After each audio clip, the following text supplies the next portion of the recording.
Today, we're going to talk about some frequently asked questions about living here in South Florida.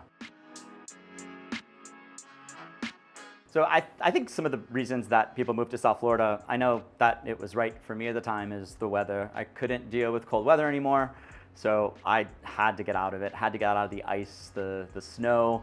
I never wanted to scrape ice off a car window ever again, and I haven't ever since the last 23 years of being here. Never want to shovel snow, never want to do that all again, but also just the lifestyle down here. It's comfortable, it's easy, it's livable. I've created such an amazing life for myself down here, and anybody can. It's a welcoming community for anybody. So if you like warm weather, great community vibe, community feel, lots of things to do, and that's one of the many reasons to move here. It's why I moved here. How does the weather affect the daily life? I know for me, I can go out 365 days a year and do what I want to do. In the summer, it's obviously hot in the summer, especially for those 3-4 months or so. But I know that if I really need to do something outside during that time of year, I'll go out early in the morning and do what I need to do outside. But I know I'm never going to go outside and freeze and be cold, so I can do any kind of outdoor activity pretty much all year round without limitation. Just know I'm going to sweat a little bit more for a few months out of the year. But it's totally worth it to not be cold and be limited about my outdoor lifestyle. So what are some of the best neighborhoods for families, retirees, or younger people moving here? I would probably say Flagler Village is the best for the younger generation that's moving here, just because it's super walkable. There's lots of little bars, restaurants, kind of hidden away places that, including like Glitch Bar, which I think is a really cool place. So that's where I would say I've seen a lot of younger people move, and I lived there as well for a period of time. For families, probably Coral Ridge is one of my favorite places to move, and were places that I would recommend. Obviously, the school districts are the #1 reason to move to that area, but that's a very popular area. Las Olas Isles also is a great neighborhood for families. The houses are larger. The landings in the northern side of Fort Lauderdale, east of Federal, lots of waterfront properties there as well. Good sizes to the homes, and super easily centrally located to the beach, to downtown, you name it. So those are some of the areas that I would recommend for families specifically. For retirees, I would probably also say parts of the landings I think would be good for those, because there are some super quiet neighborhoods if that's what you're looking for. Rio Vista also, it's a very stable, quiet neighborhood. Those are probably my favorite recommendations for people of all age and life demographics. So some of the outdoor activities and recreational opportunities that are here in South Florida, there's everything from softball leagues, which there are tons of them. Pickleball is and has become huge, definitely. There's a whole new set of courts in Fort Lauderdale that have been built. Right off of the beach in Fort Lauderdale, right off of Las Olas, there's a whole new park that was made only just a couple years ago. They have yoga on weekends, so those are some great things to do if you like outdoor activities. There's running clubs all around the area. You see those just consistently. If you love the waterfront lifestyle, you can literally go rent a kayak, a canoe, a jet ski. All that stuff is offered on the beach. So I think there's no real limit to the outdoor lifestyle here in South Florida, no matter what you're looking for, whether it's walking, running, skiing, of course on the water, not on snow. So lots of things to do, I think, for pretty much anybody, no matter what your style is. The dining scene here in Fort Lauderdale has grown a lot, especially within the last 5 years. So many new places that are more unique have opened up. Las Olas has the most amount of options for dining. You can literally hit any type of food you possibly want.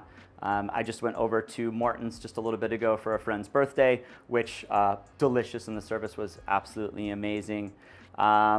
God, there's so many places that I would go to. Kalou's is probably one of my favorite restaurants in northern Fort Lauderdale. It's always consistently delicious, good, great views.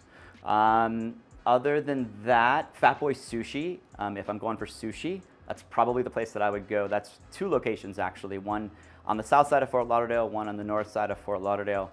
But whatever kind of sushi, whatever kind of food, whatever kind of dining experience you want, they have it here. And so I'm lucky to be living definitely in South Florida. Some of the yearly events that they have here, probably one of the biggest ones is the Tortuga Music Festival that's right off of the beach. It seems to get bigger and bigger every single year. 4th of July and New Year's, there's fireworks shows, live entertainment, live bands on the beach and downtown. The Winterfest Boat Parade is probably we're the most famous for. And it goes all the way up and down the Intracoastal. So you can literally get together with your friends at a park or at a condo on the Intracoastal and watch the boats go all the way up and down the Intracoastal, fully decorated with lights. It really helps to bring in the holiday season and bring Santa to all of us. So there's so many other events as well, but those are probably the three, some that I can think of top of head. So traffic in South Florida has always been a thing. It's something that we just have to contend with. Like every major city does. I have found that traffic during the winter months are, of course, busier and a lot more difficult to get around, just because we have so many people that have that come here during those the winter months where it's cold up there and perfect down here. But I've learned throughout my time of being here to know the shortcuts to take to get around the traffic, to not necessarily go with the normal traffic flow and pattern. That took me a little bit of time, but you kind of learn your ways around the worst of the traffic. But if I want to go down to Miami, go to Aventura, go to Palm Beach, to Boca, or even all the way up to Orlando, there's the Bright Line, which is an amazing service that's relatively new, kind of a high-end train service.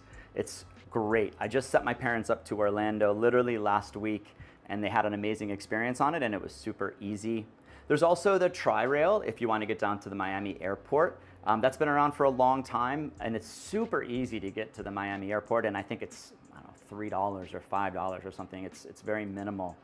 If you live close to downtown, there's a service called the Circuit. You just search for it online, and it'll literally take you it's basically the least expensive public transportation that can take you to Las Olas or anywhere within the city.